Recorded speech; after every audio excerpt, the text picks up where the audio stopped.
நம் ஆண்டவர் இயேசு கிறிஸ்துவின் நாமத்தினால் மகிழ்ச்சியும் சமாதானமும் நம் அனைவரோடும் இருப்பதாக. இணைச்சட்டம் 26:16 முடிய இந்த முறைமைகளையும் நியமங்களையும் நீ நிறைவேற்றுமாறு உன் கடவுளாகிய ஆண்டவர் இன்று உனக்கு கட்டளையிட்டுள்ளார்.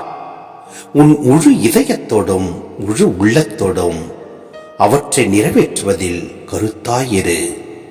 ஆண்டவரை உன் கடவுளாய் ஏற்பதாகவும் உனக்கு கடவுளாக இருப்பார் என்றும் அவருடைய வழிகளில் நடப்பதாகவும் அவருடைய நியமங்களையும் கட்டளைகளையும் முறைமைகளையும் கடைபிடிப்பதாகவும் அவர் குரலுக்கு செவி கொடுப்பதாகவும் இன்று நீ அவருக்கு வாக்களித்துள்ளாய்.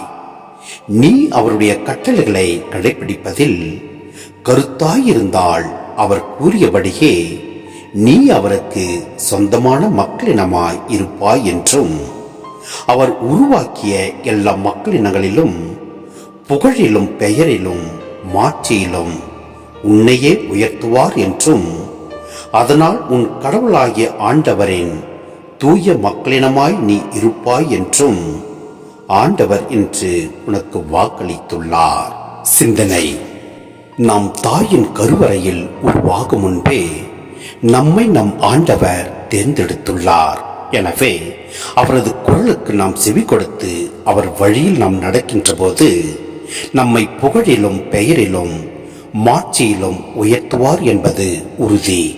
எனவே நம் ஆண்டவரின் வார்த்தைகளுக்கு செவி கொடுப்போம். அவரது அன்பை பகிர்ந்து வாழ்வோம். அவர் விட்டு சென்ற அந்த சமாதானத்தை அனைவரோடும் பகிர்ந்து வாழ்வோம்.